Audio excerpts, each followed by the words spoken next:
All right, guys, what's going on? Welcome in. So, more breaking Jets news, right? We just got word, I want to say 15, 20 minutes ago here, that Reddick officially requested a trade from the New York Jets, and Joe Douglas has responded. Joe Douglas has apparently responded to Haason Reddick's trade request publicly. Here's a statement that the New York Jets put out. We have informed Haason that we will not trade him, that he is expected to be here with his teammates, and that he will continue to be fined per the CBA if he does not report. Since the trade discussions back in March, we have been clear, direct, and consistent with our position.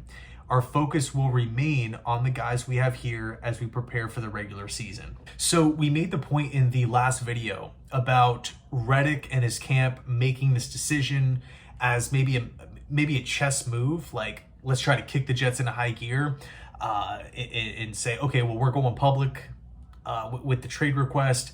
Let's pick up the extension talks here.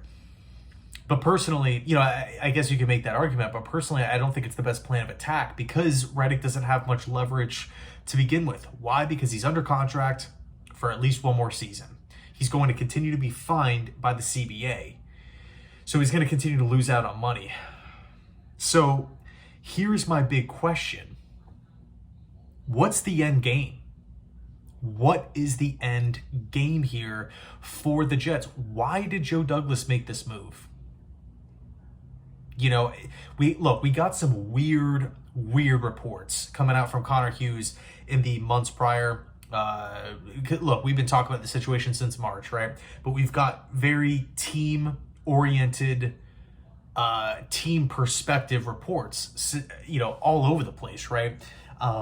One of which was that Reddick told the Jets that he was fine playing on this contract with no guaranteed money. And he's going to wait to the end of the season, and then something changed after the trade was official. But if that was the case, why wouldn't Reddick just play out the season with the Eagles then? He would probably still be in Philly.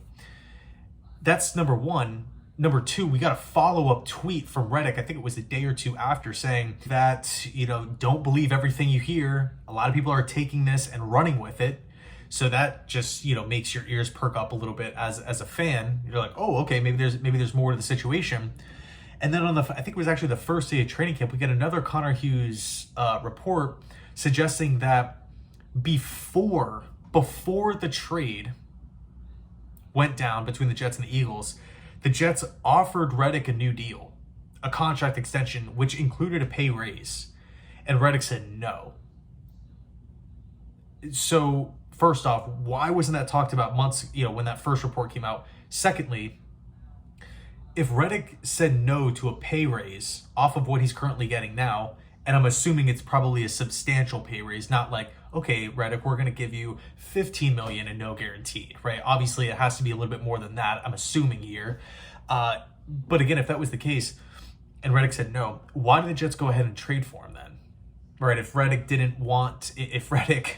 wants the extension, but at the same time he's turning down the extension plus a pay raise from New York, why would we then go ahead and pull the trigger on a deal?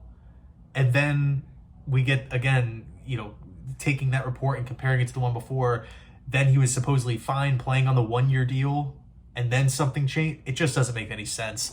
But here's, again, going back to the main question here, what's the end game? From Joe Douglas's perspective, is he just going to continue to find Reddick day after day after day after day, letting this continue to be a distraction day after day after day, not get anything back in return? What if Reddick skips the entire year? What would happen then? It would just be a major distraction.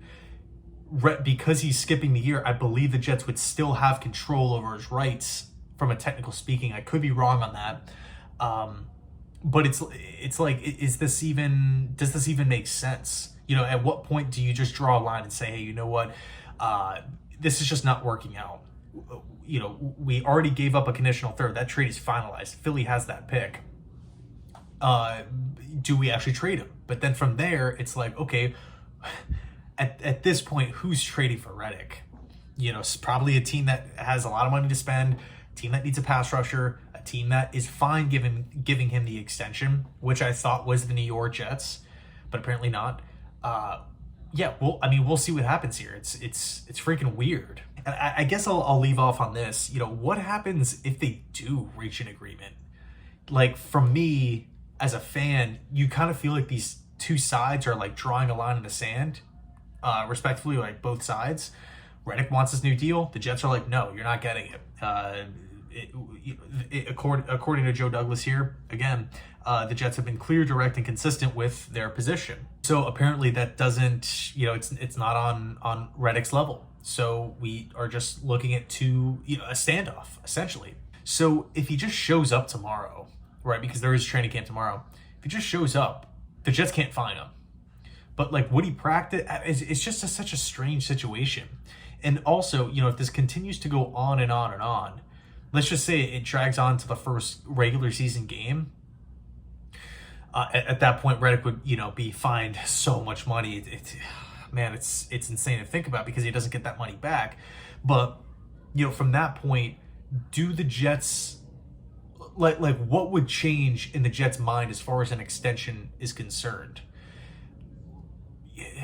Like, again, does that make the Jets any more, I guess, needy, or does that increase the urgency to re-sign Reddick? Probably not, to a long-term deal, because it's just started off on such a sour note. So, man, we'll see how this thing plays out. Let me know also, too, your thoughts down below. Would you trade Reddick? Let's just say a team calls, a team with a pass rushing need, a team with money, a team with trade assets, calls and says, hey, we'll trade for Haason Reddick. We'll offer you a 4th round pick. Would you take that? Or would you, and cut your losses and say, hey, you know what? We're going to be fine without Reddick. We bought, this whole trade is botched. Let's just go get a free 4th and just kind of cut ties with that conditional 3rd in 2026. Or do you kind of pull the Joe Douglas here and draw that line and say, no, the expectation is that he's going to show up and we're just going to keep on finding him. But apparently, not really,